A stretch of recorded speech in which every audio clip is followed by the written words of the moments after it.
క్రొత్త సంవత్సరంలో క్రొత్త వర్తమానం, క్రొత్త సంవత్సరంలో క్రొత్త వర్తమానం.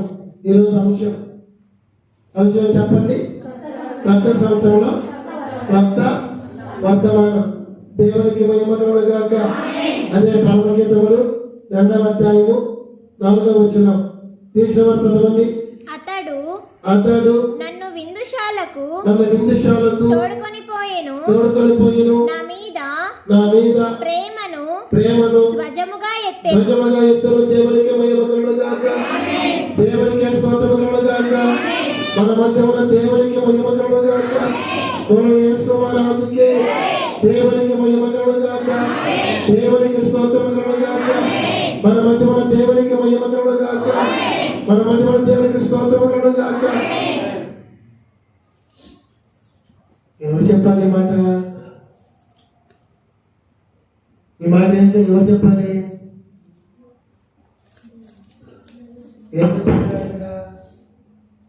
ఎవరు ఏమో చెప్తున్నారు కదా.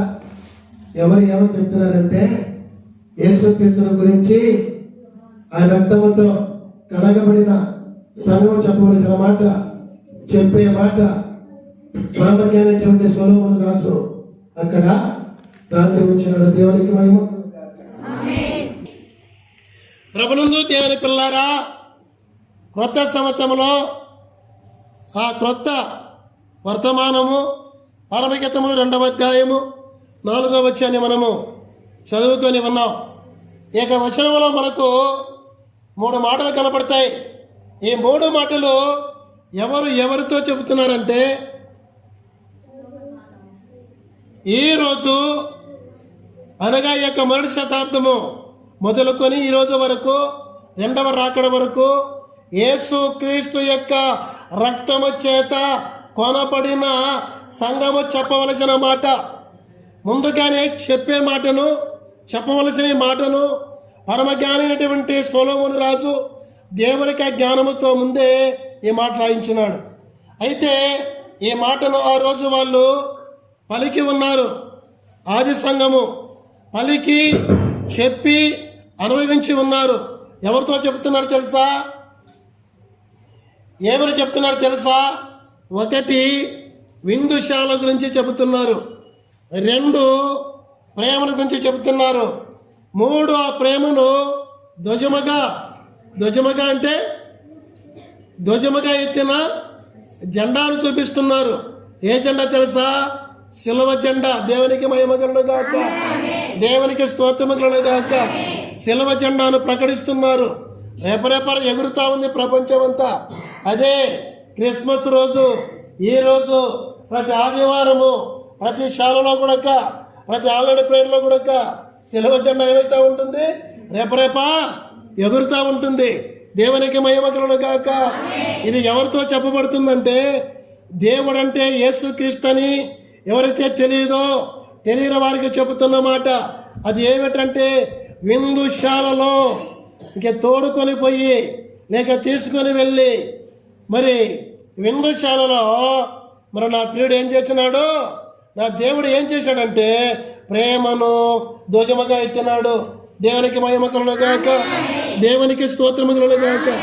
దేవుని పిల్లారా, బాగా గమనించండి. మరి 1 విందుశాల, 2 ప్రేమ. ఆ ప్రేమను ధ్వజముగా ఎత్తుట. ధ్వజం అంటే ఏమిటి చెప్పండి? ధ్వజం అంటే మరి విజయానికి సూచన అయినది.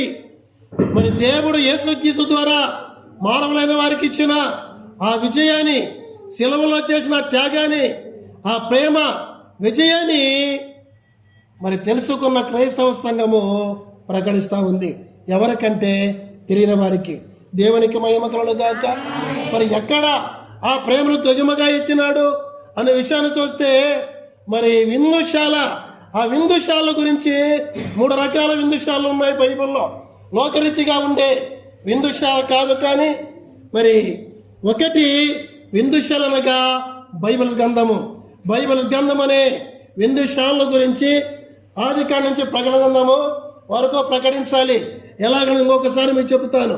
కానీ ఈరోజు మీకు చెప్పవలసిన మాటలు దేవుడు మనకు ప్రేరేపించిన క్రొత్త వర్తమానం ఉన్నాయి కదా, అదే క్రొత్తగా దేవుడు బయలుపరిచిన ప్రకటన గ్రంథంలోని ఒక 7 విషయాల యొక్క మరి ధ్వజముగా ఇచ్చినటువంటి, అదే ప్రేమను ధ్వజంగా ఇచ్చినటువంటి ఈ యొక్క విందును గురించి మరి 3 విషయాలు మీకు చెప్పి, ఆ తర్వాత 7 విషయాలు ఆ ప్రేమను ఎలాగ మనకు అందించుతున్నాడో, ఆ యొక్క ధ్వజముగా అయితే మనం చూపిస్తున్నాడో బైబిల్ గ్రంథంలో, మనకు బైబిల్ గ్రంథం ఎలాగ ఆ ప్రేమను చూపిస్తూ ఉందో దాని ప్రకటన గ్రంథంలో ప్రత్యేకంగా క్రొత్త వర్తమానముగా మీకు 7 విషయాలు చెప్పి ముగిస్తాను.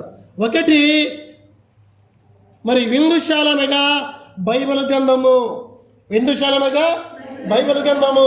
బైబిల్ గ్రంథము ద్వారా యేసు క్రీస్తు యొక్క ప్రేమను ధ్వజముగా సిలువలో ఎంతగా ఎత్తి మనకి ఇచ్చినాడో అది బైబిల్ గ్రంథమే మనకు చూపిస్తా ఉంది. దేవునికి మహిమ కలుగుగాక. రెండవదిగా దేవుని పిల్లారా బాగా గమనించండి, ప్రభు యొక్క శరీర రక్తాలకు ఇందుగా మనకు బైబిల్ గ్రంథము అందిస్తా ఉంది. బైబిల్ గ్రంథము ద్వారా ప్రభు యొక్క శిరక్తములు అనే అది ప్రభు యొక్క శిరక్తముగా మనకు ప్రతి నెల, అలాగే రాత్రి కూడా ఈ యొక్క ఆ కొత్త సంవత్సరం మొదటి సమయానికి మనము ఆ యొక్క విందుశాల అనగా ఈ యొక్క సంఘమనే, క్రైస్తవ సంఘమనే, ఈ సంఘములో సంఘానికి విందుశాలగా దైవజనులు పోల్చి ఉన్నారు. ఎందుకంటే ఈ సంఘములో దేవుడు ఏమిస్తున్నాడు? ఒకటి, వాక్యమని విందిస్తున్నాడు. 2, ప్రభు యొక్క శరీర రక్తమని విందిస్తున్నాడు. అది ఏమిటిది? నిత్యజీవం కోసం ఈ 2 రకాల విందు కొడుక. దేవునికి మహిమ కలుగుగాక. ఇంకా 3వ విందు ఏమిటి అనగా దేవుని పిల్లారా, 3వ విందు ఏమిటంటే, లైటింగ్ వచ్చి మళ్ళా ఇదేను. 3వ విందు ఏమిటంటే ప్రభువు యొక్క మొదటి రాకడ గురించి తెలుసుకొని నమ్మి బాప్తిసం పొంది, ఈరోజు పెద్ద బాప్తిసం అయినాడు. నేను చెప్పకూడదు బాప్తిసం గురించి, ఆయన ఎట్టిన్నాడో తెలియదు, కానీ మరి ఏదో వాక్యంలో చెప్పింది మామూలుగా విన్నాడు అంతే. కానీ వీరాయన ఏమంటున్నాడు, ఈరోజు ఎప్పుడు చచ్చిపోతామో తెలియదు, నాకంటే వయసు వాళ్ళందరూ చనిపోయినారు, నేను కూడా లోకం విడిచే లోపల మరి నమ్మి బాప్తిసం పొందాలి, రక్షణ కలిగి మోక్షానికి వెళ్ళాలా, నరకానికి వెళ్ళకూడదని పెద్ద ఆయన ఇద్దరు వచ్చి బాప్తిసం కోసం సిద్ధపడినారు. దేవునికి మహిమ కలుగుగాక. అలాగే యేసు క్రీస్తు నిజమైన దేవుడు 2000 సంవత్సరాల క్రితం ఈ లోకానికి వచ్చి నా పాపం పరిహారం చేయటం కొరకు జన్మ పాపం, కర్మ పాపం అన్ని కూడా తీసివేసి పాపము చేయకుండా నడిపించే మార్గాన్ని వేసి ఉన్నాడు. ఆ మార్గాన్ని ఆయన మాటలతోనే కాకుండా శాసనలతో కూడా మాట చెప్పిన ప్రతి మాట నెరవేర్చి ఆయన చనిపోయి మరణం తిరిగి లేచినాడు. ఆయన రక్తమంతా కార్చినాడుని మరి తిరిగి లేచిన పరలోకి త్వరగా వస్తాడు. వచ్చే రోజు చనిపోయిన ఆయన నమ్మి రక్షణ పొంది 2వ రాకడకు సిద్ధపడి నేను చనిపోయిన తిరిగి బ్రతికిస్తాడని విశ్వాసము కలిగి మనం ఉన్నట్లయితే దేవుడు చెప్పిన సమయం జరిగిపోతా ఉంది. త్వరలో రానై ఉన్నాడు కనుక ఆయన వచ్చిన రోజు చనిపోయినా తిరిగి బ్రతికిస్తాడని నమ్మి బాప్తిసం పొంది 2వ రాకడకు సిద్ధపడి ఎవరైతే ఉంటారో వారికి 7 ఏళ్ళు భూలోకములో తిండి నీళ్ళు అక్కడ చచ్చిపోతా ఉంటే నత్తినోరు కొట్టుకొని పరలోకంలో ఏం చేస్తాడు? ఒక విందుశాలను, దేవుని యొక్క మహిమ విందును వారికి ఇస్తాడు. దేవునికి మహిమ కలుగుగాక. నేను ఇలాగ కూర్చోవాలి, పురుషులు ఇలాగే కూర్చోవాలి. లాజరన్నా నువ్వు కింద కూర్చోవడం కష్టమేమో, కుర్చీ చేసుకొని కూర్చో. దేవునికి మహిమ కలుగుగాక. దేవుని స్తోత్రం కలుగుగాక. ఇది దేవుని పిల్లలారా బాగా గమనించండి. ఈ యొక్క ప్రేమ విందు చాలా ఒకటి ఏమిటి చెప్పండి? బైబిల్ గ్రంథం ద్వారా మనకు దేవుని యొక్క విందుని గురించి తెలియపరుస్తూ ఉంది. 2 క్రైస్తవ సంఘమనే విందుశాల, 3 పరలోకముల నూతన యెరూషలేములో దేవుడు ఏర్పాటు చేసిన మహిమ విందు చాలా పరలోకంలో. మంచిది. ఈ యొక్క విందుశాలలో మనం పొందుకోవాలి.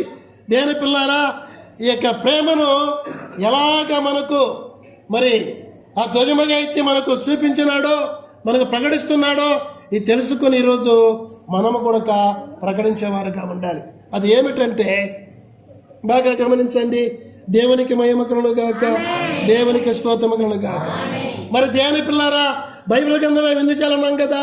ఈ బైబిల్ గ్రంథం విందుచాలంటే ఆది కాండము 1వ అధ్యాయము 1వ వచనం నుంచి ప్రకటన గ్రంథము 22వ అధ్యాయము 22వ వచనం వరకు కూడా మనకు దేవుడిచ్చిన ప్రతి మాట కూడా విందై ఉన్నది. ఏమైనా చెప్పండి, విందై ఉన్నది. ఇది తెలుసుకోవాలి. ఇది చాలా గొప్ప విందు. ఈ విందుల గురించి బైబిల్ గ్రంథములో మొదటి వచనములో ఒక మాటను మీకు గుర్తు చేస్తాను. ఆ మొదటి వచనములో ఏముంది? అక్కడ దేవుడు సృష్టిని చేసినట్లు, సృష్టిలో వెలుగును చేసినట్లు, మరి అక్కడ దేవుడు అనే మాట మనకు కనపడుతుంది. మరి 1వ దినం లేక మొదటి దినం, 1వ దినం లేక మొదటి దినము. దేవుడు 6 దినాలు సృష్టిని చేసి 7వ దినాన విశ్రమించినాడు. కానీ అయితే మొదటి దినమున కొన్ని మాత్రమే సృష్టించి ఉన్నట్టు మనం దేవుడు చూస్తున్నాం. అయితే అక్కడ దేవుడు అనే మాట మనకు కనపడతా ఉంది. దేని పిల్లారా, మరి మొదటి దినం లేక 1వ దినం అనగా మనకేమి సూచిస్తుందంటే దేవుడు ఒక్కడేనని మనకు తెలియపరుస్తుంది. ఒకటిగా బాగా గమనించాలి. దేవుడు ఒక్కడేనని మనకు తెలియపడుతుంది. దేవునికి మహిమ కలుగుగాక. ఎలాగంటే ప్రకటన గ్రంథము 22వ అధ్యాయము 13వ వచనం. ప్రకటన గ్రంథము 22వ అధ్యాయము 13వ వచనం అక్కడ ఉంది. తీసిన వారు చదవండి. నేనే అల్ఫయు ఒమేగాయు, మొదటి వాడను కడపటి వాడను, ఆదియు అంతమనై విన్నాను. ఎవరు చెప్తున్నారు? పాత నిబంధనలో యెహోవా దేవుడు నేనే నేనే నేనే తప్పక వేరొక దేవుడు లేడు, మీకు ఉండకూడదు అన్నాడు. దేవునికి మహిమ కలుగుగాక. ఆ దేవుడే ఈ లోకానికి వచ్చి రక్షణ ఇచ్చి మానవులకు చనిపోయి తిరిగి లేచి పరలోకానికి వెళ్ళి మరి యోహాను భక్తులకు దర్శనంలో కనపడి ఏమి చెబుతున్నాడంటే నేనే అల్ఫయు ఒమేగాయు, ఇంకా మొదటి వాడను కడపడి వాడను, ఇంకా ఆదియు అంతమై ఉన్నాను. ఆదిలో సృష్టిని మొట్టమొదటి రోజు వెలుగవును కాగాని పలికిన దేవుడను నేనే, నేను తప్పక ఎవరు లేరని యేసు ప్రభువు వారు స్పష్టంగా మాట్లాడుతున్నారు. ఇంకా చెప్పండి, ప్రకటన గ్రంథంలోనే ఇంకొక మాట కూడా మనము చూడొచ్చు.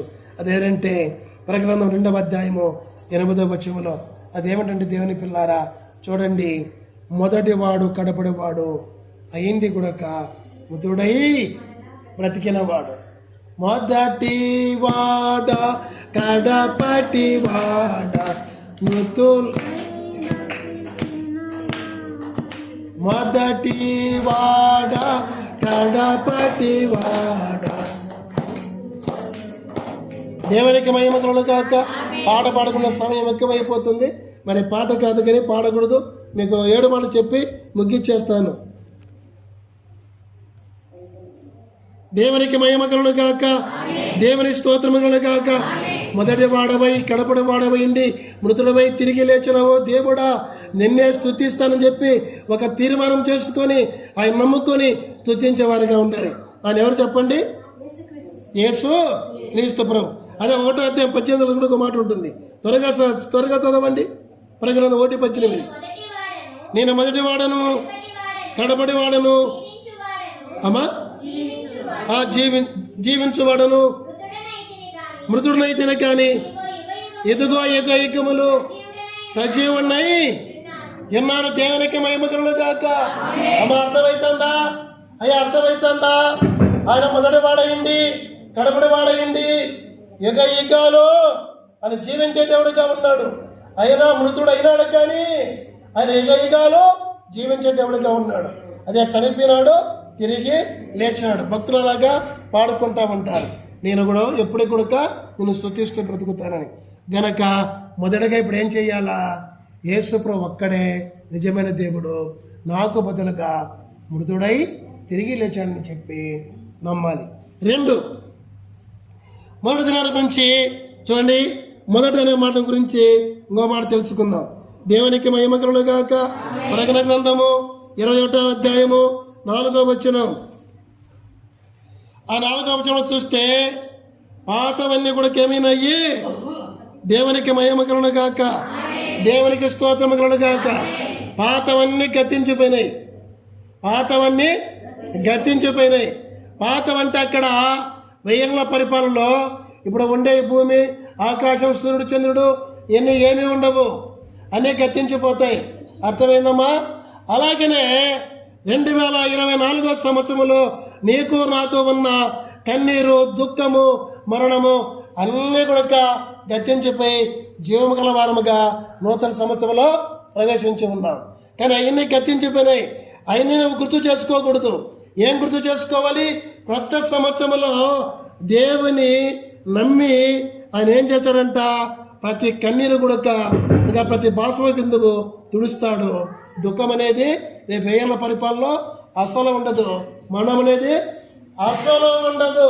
ఈ మాట బట్టి నేను యేసయ్యను నమ్మినాను, నాకు మరణమే లేదని నీ జీవితంలో ఉన్న నేను చంపేసే పాత జీవితం అనే పాపము ఏమీ లేకుండా ప్రభువును ఒప్పుకొని నమ్మి బాప్తిసం పొంది రక్షణ పొంది బాప్తిసం ద్వారా నీళ్ళలో సమాధి చేయబడి తిరిగి లేచి నూతనంగా జీవించేవారుగా ఉండాల. దేవునికి మహిమ కలుగును గాక, దేవునికి స్తోత్రము కలుగును గాక. అలాగే మూడవదిగా 21వ అధ్యాయము 19వ వచనం, పరలోక పట్టణము అలంకరణ అమూల్యమైన ముత్యములతో. ఈ అలంకరణ క్రైస్తవ సంఘంలో నుంచి ముత్యము లాంటి రూపాన్ని దేవుడు మానవునికి ఇస్తున్నాడు. మనం ఈరోజు క్రీస్తు రూపాన్ని క్రొత్తగా ధరించుకోవాలి అనగా క్రీస్తు శ్రమలను మనము కూడా అనుభవించాలి. దేవునికి మహిమ కలుగును గాక, దేవునికి స్తోత్రము కలుగును గాక. ఏముందమ్మా అక్కడ? క్రీస్తు యొక్క రూపాన్ని మనం ధరించుకోవాలి. క్రీస్తు యొక్క రూపం ఏ రూపము? ఆ యొక్క విలువైన అమూల్యమంటే విలువ కట్టలేనంత మరి విలువైన పట్టణము అది యేసు క్రీస్తు పట్టణము. ఎలాగ కట్టిందంటే 12 రకాల రాళ్లతో కట్టబడిన పట్టణము. ఆ రాయి యేసుక్రీస్తు ప్రభువారు. ఆ రాళ్ళన్నీ కూడా యేసుక్రీస్తుకు సాదృశ్యంగా ఉన్నాయి. దేవునికి మహిమ కలుగును గాక, దేవునికి స్తోత్రము కలుగును గాక. ఆ అలంకరణతో ఉన్న ఆ పట్టణానికి మనము వెళ్ళాలంటే ఈ భూలోకములో ఆ యొక్క యేసుక్రీస్తు రూపాన్ని మనం ధరించుకునేవారుగా మనం ఉండాలని దైవసేవకుడుగా మాకు పౌలుగా నేర్పిన ప్రార్థన ప్రకటన మీకు ప్రకటిస్తున్నాం, ప్రార్థిస్తున్నాం. మీరు కూడా ఇలాగా ప్రకటించి ప్రార్థించేవారుగా ఉండాలి. అటువంటి రూపాన్ని ధరించుకునేవారుగా ఉండాలి. దేవునికి మహిమ కలుగును గాక. ఏ రూపం అంటే ఆయన పొందిన శ్రమలను మనం అనుభవించాలి. ఆయన పొందిన శ్రమలను ఇప్పుడు మనం అనుభవించాలి. ఎందుకు మనం అనుభవించాలి? ఆ రోజు నేనే దేవుడని చెబితే, నేనే దేవుడని చెప్పి అనకపోయినా దేవుని కుమారుడుగా ఈ లోకానికి పంపబడిన వారిని నేనే మీకు రక్షణ అని చెప్పి ఈదులైన వారికి, ఇజ్రాయేల్ వారికి ప్రకటిస్తే ఆ రోజు రోమా గవర్నమెంట్ వారికి వాళ్ళు సపోర్ట్ చేసి ఆయన చంపి శ్రమ పెట్టినారు. ఈరోజు ఆ దేవుడే రక్షకుడిని ప్రకటించాలంటే ఈరోజు అందరూ వింటారా? వినకపోవచ్చు. వినే వాళ్ళైనా కొద్ది మంది ఉంటారు, వినవారు గమనుంటారు. కొంతమంది శ్రమ పెట్టే అవకాశం అనుకుంటాయి, కానీ శ్రమను కూడా అనుభవించేవారుగా ఉండాలా. ఇదే క్రీస్తు రూపము, ఈ శ్రమలు నీవు దేవుని యొక్క సంఘమనే పరలోక పట్టణమనే సంఘములో శ్రమలు అనుభవిస్తూ ఉన్న ఎడల రానయ్యన్న 7వ శ్రమలను మనం తప్పించుకోగలము. నిత్య నరకాన్ని తప్పించుకోగలము. నిత్య రాజ్యములో అంత గొప్ప అలంకరణ కలిగిన ఆ యొక్క పరలోక రాజ్యములో మనము ఉండగలం. లేకపోతే మనం ఉండలేము. ఇదే దేవుడు ఆయన ప్రేమను మనకు ధ్వజముగా ఎత్తి చూపించుచున్న పరలోక రాజ్యం. ఎవరిస్తారమ్మా పరలోక రాజ్యము? ఆయన కాకుండా గనుక ఇదే పరలోక రాజ్యాన్ని నాకు ఇచ్చి ఉన్నాడని చెప్పేసి సంఘం చెప్పవలసిన మాట ఏమిటంటే విందుశాల అనగా బైబిల్లో ఆ సంఘములో ఈరోజు మనం వెళ్ళి ఈ వాక్యము రోగి రక్తాలు తిని త్రాగి నిత్య జీవము ఆ యొక్క నిత్యరాజ్యములో అలంకరించబడిన 12 రకాల ముత్యములతో ఆ యొక్క ఆ రాళ్లతో అలంకరింపబడిన ఆ యొక్క అందమైన పట్టణానికి మనం వెళ్ళాలంటే ఆ యేసుక్రీస్తు యొక్క అందాన్ని, ఆ రూపాన్ని, ఏ రూపాన్ని? శ్రమల రూపాన్ని మనం ధరించుకోవాలి. ఆ శ్రమల రూపాన్ని ధరించుకుంటా శ్రమలు తప్పించుకుంటాం, లేకపోతే ఆ శ్రమలు తప్పించుకోలేం. తాత్కాలికంగా ఈ లోకంలో బ్రతికే దేవుడు బ్రతికించే కొద్ది దినాలు శ్రమల రూపాన్ని ధరించుకోవాలి, కానీ సౌఖ్యం కాదు, యేసుక్రీస్తులో కోరుకోవాల్సింది. దేవునికి మహిమకులను కాక, దేవునికి స్తోత్రములను కాక. బోలో యేసు మహారాజుకి, మన మధ్య మన దేవునికి మహిమకులను కాక, దేవునికి స్తోత్రములను కాక. మంచిది దేవుని పిల్లారా, ఈ రూపాన్ని ధరించుకుంటారా? శ్రమల రూపాన్ని ధరించుకోలే లేదా? శ్రమే.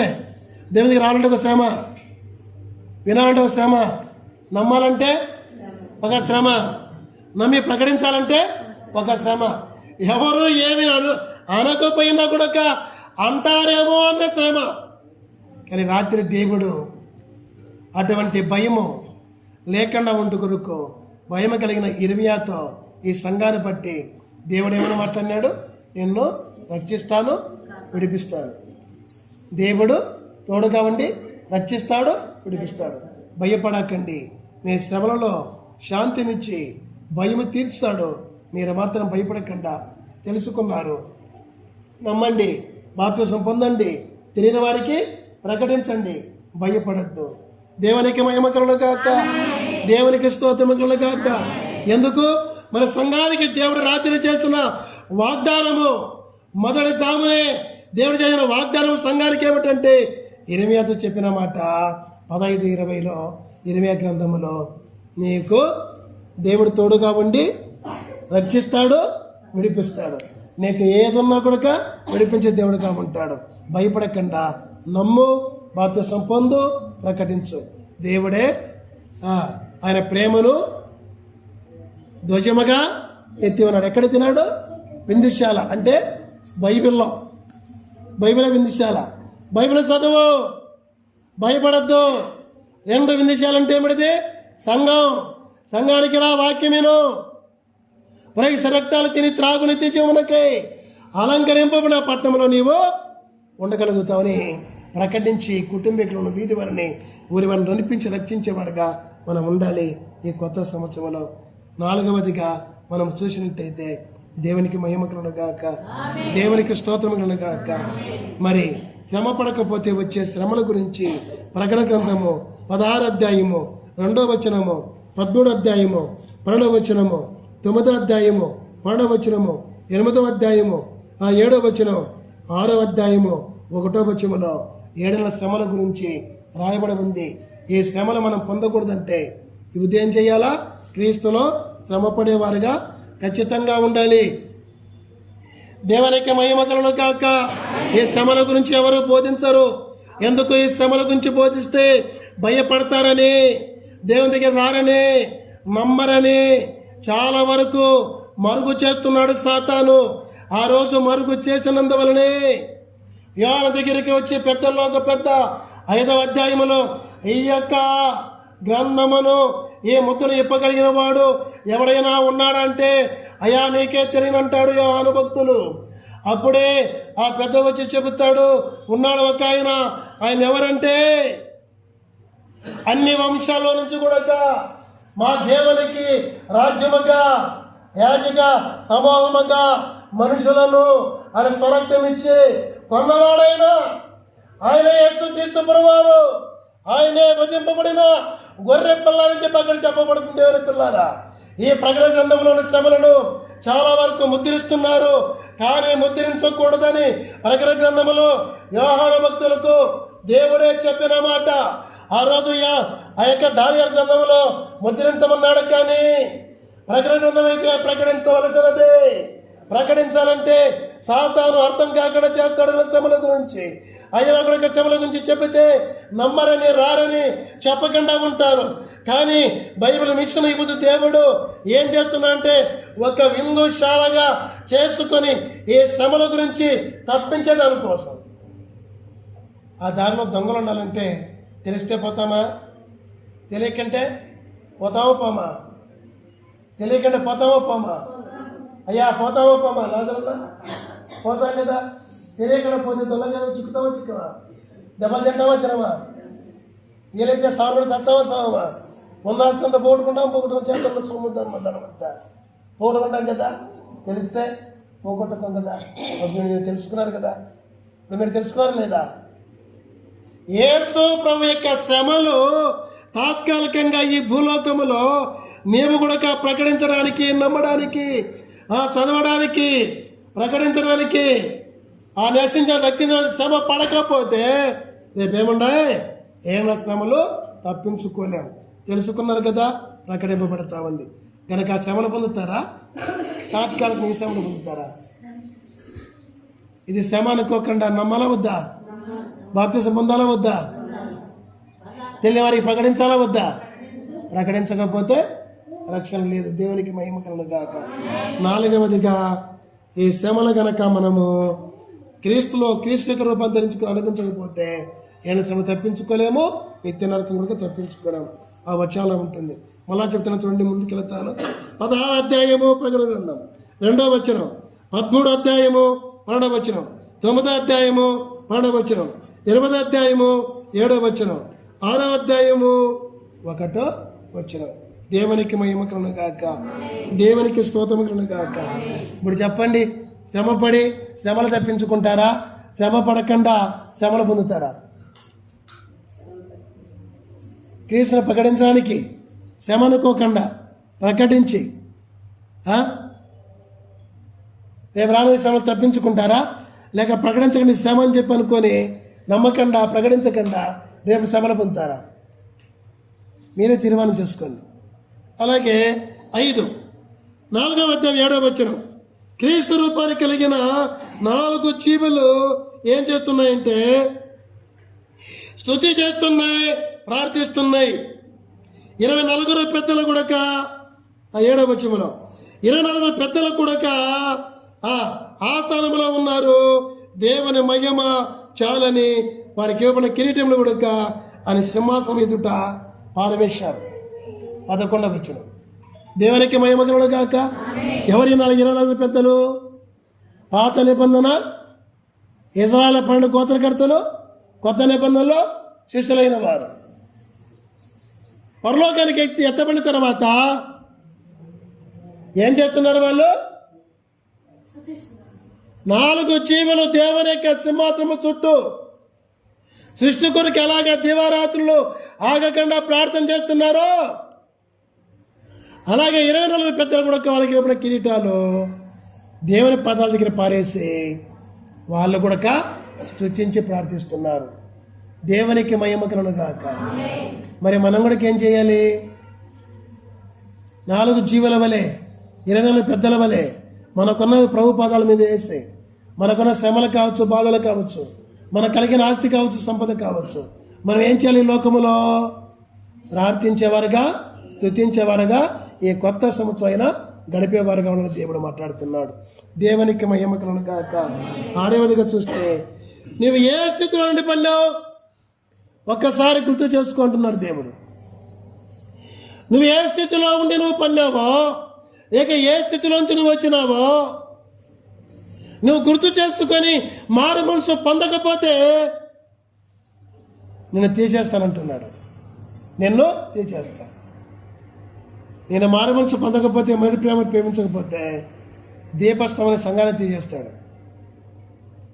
అలాగే మీరు మారు మనసు పొందకపోతే దేవుని సంఘం అనే ఒక దీపస్తంభంగా సంఘంలో ఉండకుండా తీసివేస్తాడు. మిమ్మల్ని తీసేస్తాడు సంఘంలో. ఇలాగ చాలామందిని దేవుడు తీసేసినాడు. అంటారా కాదంటారా? కారణము లోకాన్ని జయించువాని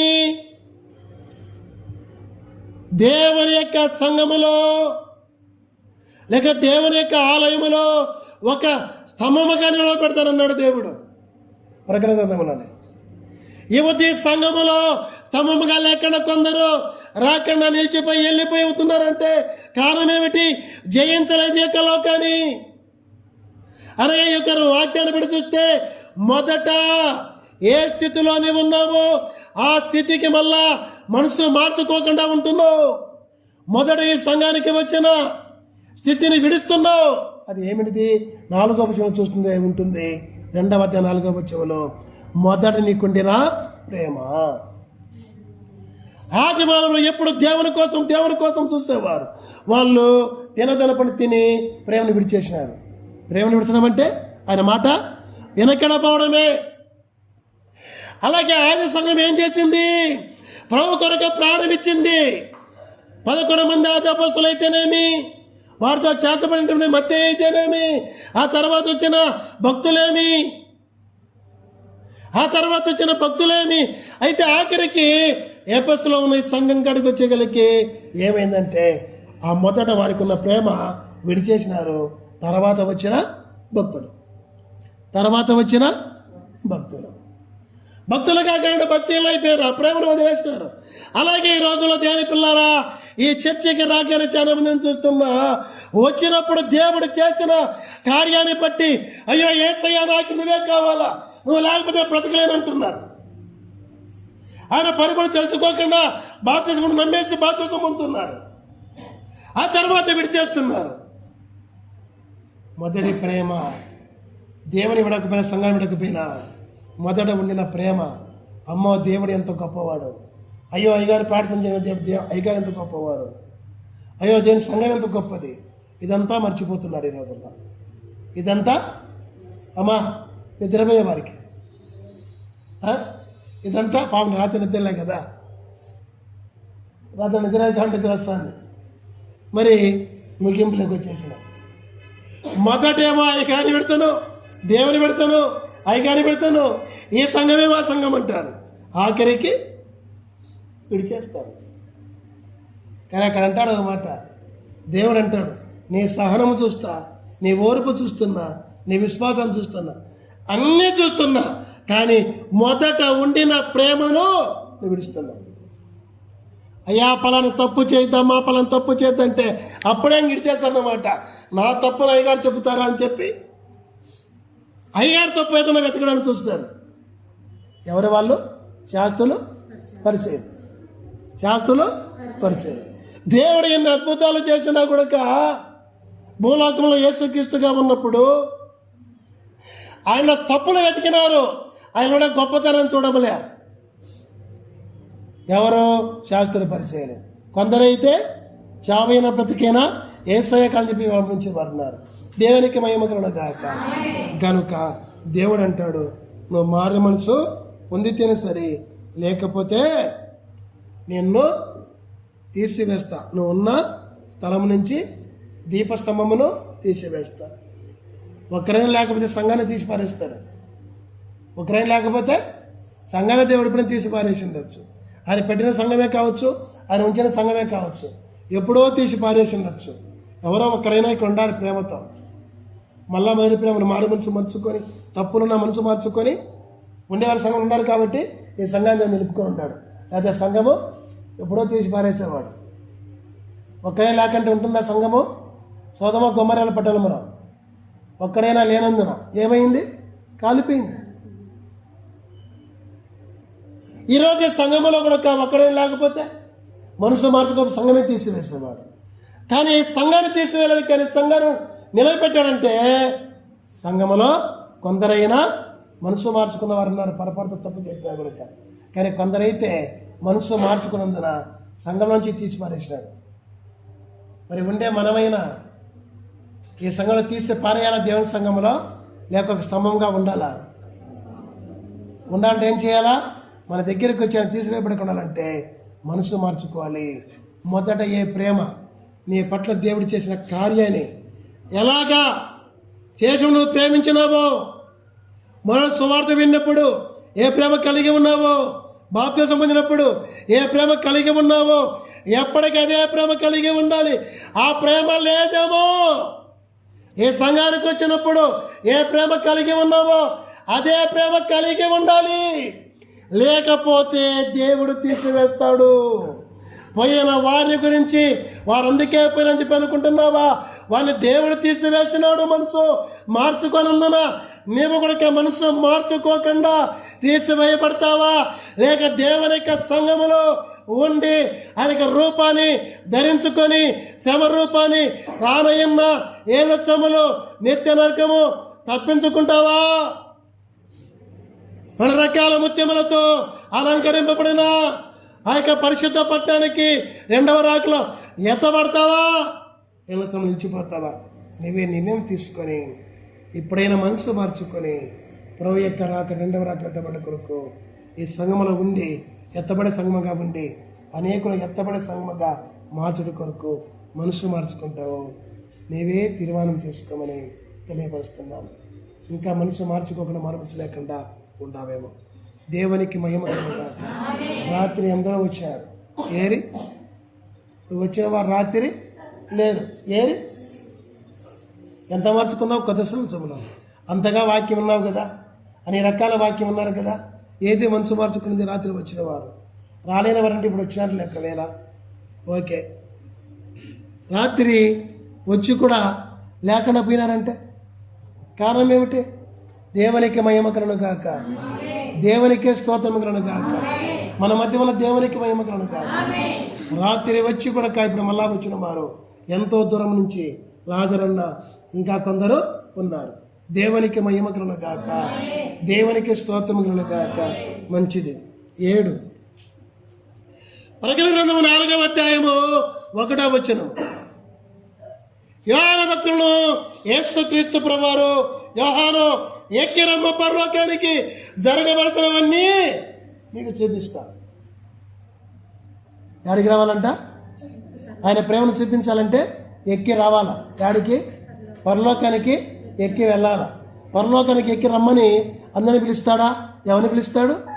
పరలోకానికి రావాలని, చనిపోయి రావాలని ఆశ ఉన్న వారికి. యోహానికి ఆశ ఉంది. అయ్యా నా జతలో పనివారంతా చనిపోయినారు, నియమకంగా ఏ పని చేయలేకుండా, నిన్ను ప్రకటించలేకుండా చచ్చిన వాటే బ్రతికిన వాటే ఎందుకు ఈ మంచంలో ఉండాలా? ఎందుకు ఈ యొక్క ఇంట్లోనే ఉన్న 4 మధ్య నీ రాజ్యాలు తీసుకో, అక్కడ సుఖం ఉంటుంది. ఈ శరీర బలహీనతలు నన్ను బలహీనపరుస్తున్నాయి, తీసుకొని రాజ్యానికి. ఆత్మవశుడై ఉన్నాడు. ఏమైనాడు? ఆత్మవశుడై ఉన్నాడు. అప్పుడు దేవుడు ప్రాణము తీసి ఆత్మను తీసుకోలేదు, కానీ ఆత్మవశుడై ఉన్న శరీరం అక్కడే ఉంచి ఆత్మను తీసుకునే పరలోకానికి రమ్మని పిలుస్తున్నాడు. నిన్న కూడా వచ్చి చూడు జరగబోయే విషయాలు చెప్తానంటున్నాడు. కనుక మనము కూడా ఏం చేయాలా? ఆత్మవశలమై ఈ లోకంలో జీవించాలా. ఎక్కడికి రావాలా? 1 భూలోక పరలోకమైన సంఘానికి ప్రతి కార్యక్రమానికి కూడా వచ్చేవారుగా ఉండాలి. కొత్త సంవత్సరంలో ఆయన దగ్గరికి రావడం వల్ల ఏం కలుగుతుంది? సమాధానం అని ఆదివారం విన్నాం కదా, విశ్రాంతి కలుగుతుందని. రావడం, నేర్చుకోవడం, విందుశాల, సంఘం విందుశాల, బైబిల్ విందుశాల నేర్చుకొని ఏ విందుశాలకు వెళ్తాం? పరలోక విందుశాలకు వెళ్ళగలుగుతాం. దేవునికి మహిమ కలుగును గాక. ఏ జరగబోయే విషయాలు, ఇంకా జరగబోయే విషయాలన్నీ కూడా మనం సంఘానికి వచ్చి ఈ విందుశాలకు వచ్చి తెలుసుకొని బైబిల్ విషయాల నుంచి అనేక విషయాలు తెలుసుకొని ప్రతిసరిగా తింటూ త్రాగుతూ మరి పరలోకానికి 2వ రాకలు ఎక్కిపోయేవారుగా మనం ఉండాలి. అదే ఆత్మవశులమై ప్రభు యొక్క సన్నిధిలో గడిపేవారుగా ఉండాలి. అప్పుడే పరలోకానికి రాజ్యానికి ఎత్తబడతాం. దేవునికి మహిమ కలుగును గాక. దేవునికే స్తోత్రం కలుగును గాక. మన మధ్య మన దేవునికి మహిమ కలుగును గాక. మంచిది దేవుని పిల్లారా. మరి చూపిస్తాడు. ఏం చూపిస్తాడు? విందుశాలకు మనం వచ్చినప్పుడు, విందుశాల బైబిల్ చదివినప్పుడు ఏం చూపిస్తాడు ఆయన? కనులారా మనం ఏం చూడగలుగుతాము? రక్షణ చూస్తాము. ఏం చూస్తాము? రక్షణ చూస్తాము. ఇశ్రాయేలీయులు ఆ రోజు ఎర్ర సముద్రము దగ్గర ఊరికుండా ఏం చూసినారు? రక్షణ చూసినారు. అలాగే యేసుక్రీస్తులో సుమయానికి ఏం కనపడింది? రక్షణ కనులారా చూసినాడు. దేవునికి మహిమ కలుగును గాక.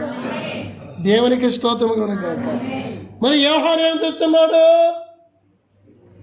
రక్షణ చూసి తెలుసుకొని పొంది యేసుక్రీస్తులో ఉండి అలా చేయవలసిన పనంతా చేసి యేసుక్రీస్తు అలాగే సంపన్నాడు, అలాగే కూడా సంపన్నాడు. ఈయన కూడా సంపన్నాడు.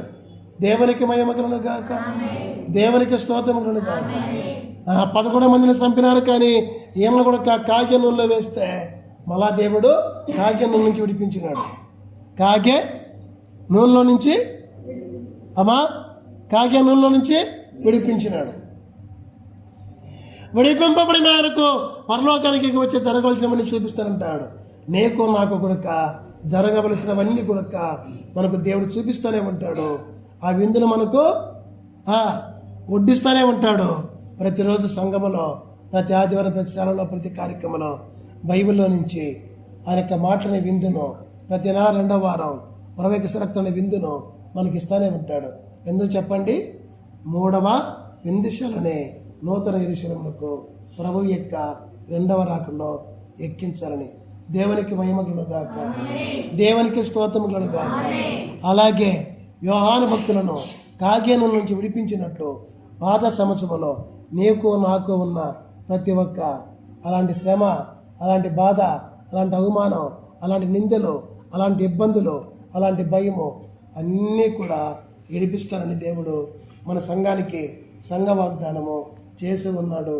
దేవునికి మహిమ కలుగుగాక. ఇర్మియా 15:20 ప్రకారంగా ఇర్మియాకు చేసిన భయపడుతున్న సమయంలో వాగ్దానము. నువ్వేమన్నా భయపడుతున్నావా? నీకున్న అప్పులు, సమస్యలు, ఇబ్బందులు ఇవన్నీ కూడా తీసివేయాలంటే ఏం చేయాలి? ఈరోజు 1 దేవుడు మరుదినం దేవుడు సృష్టి చేసినాడు. ఆ సృష్టిగతన దేవుడు ఒక్కడే, ఇంకెవరు లేరు. ఎవరైనా యేసుక్రీస్తు వారు. నమ్మాలా వద్దా?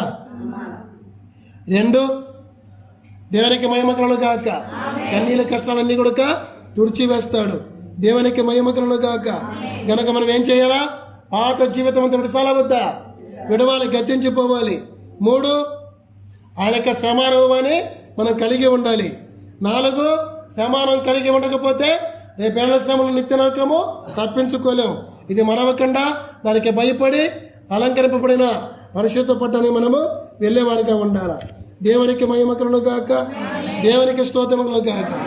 5 4 జీవుల వలె 24 పెద్దల వలె దేవారాతులు ప్రార్థించినట్లు మనము కూడా ఏమి చేస్తూ ఉన్నప్పటికీ దేవుడు చేసిన మేలు మర్చిపోకుండా స్తుతించాలి, ప్రార్థించాలి. ఏ మేలు? ప్రాణం ఇచ్చిన మేలు, చనిపోయి తిల్లేసిన మేలు, మన పాప పరిహారం కలిగించిన మేలు మరవచ్చా? ఆ తర్వాత ఆయన జీవితం చేసే ఎన్నో మేలు మరవకుండా ఉండాలి. దేవునికి మహిమ కలుగుగాక. దేవునికి స్తోత్రం కలుగుగాక. 6వదిగా మనము ఏ స్థితిలో ఇడికి వచ్చినామో, ఏ స్థితిలో నుంచి ఏ స్థితికి మళ్ళా మనము దిగి ఉన్నాము. ఏమి లేని స్థితిలో వచ్చినాం, దేవుంటే లేని స్థితిలో వచ్చినాం. ఇప్పుడు దేవుడిని తెలుసుకున్న స్థితిని మనం కలిగి ఉన్నాం. ఆ ప్రేమను మళ్ళా దేవుడు అంటే విడిచేసిన స్థితిలో ఉన్నాం. అంటారా కాదంటారా? అందరూ కాదు, కానీ కొందరు అలాగా ఉండేవాళ్ళు. దేవాను లేకపోతే నేను బ్రతకలేనని దేవుని ప్రేమించి మరి దేవుని యొక్క సంఘాన్ని, దేవుని యొక్క ఆ పనిని ప్రేమతో చేసేవారుగా మనం ఉండాలి. 7 ఎక్కిరమ్మని ప్రభు పిలుస్తున్నాడు. 2వ రాకడలో రండిని. మనం కూడా ఏం చేయాలా? 2వ రాకడలో వస్తాను ప్రభువా, అంతవరకు నీ మందిరానికి వస్తాను ప్రభువా, ప్రతి కార్యక్రమానికి నీ సన్నిధిలో నేను వస్తానయ్యా, ఆత్మవశులై ఉంటానయ్యా, ఆత్మ కొరకు బ్రతికేవారిగా నీ రాజ్యానికి రావడానికి సిద్ధంగా నేను ఉంటాను ప్రభువా. వ్యవహారం లాంటి దర్శనాన్ని నేను కూడా పొందుకోవాలని కనిపెడుతూ ప్రభు కొరకు జీవించేవారిగా ఉంటారా? ప్రార్థన చేసుకుందాం.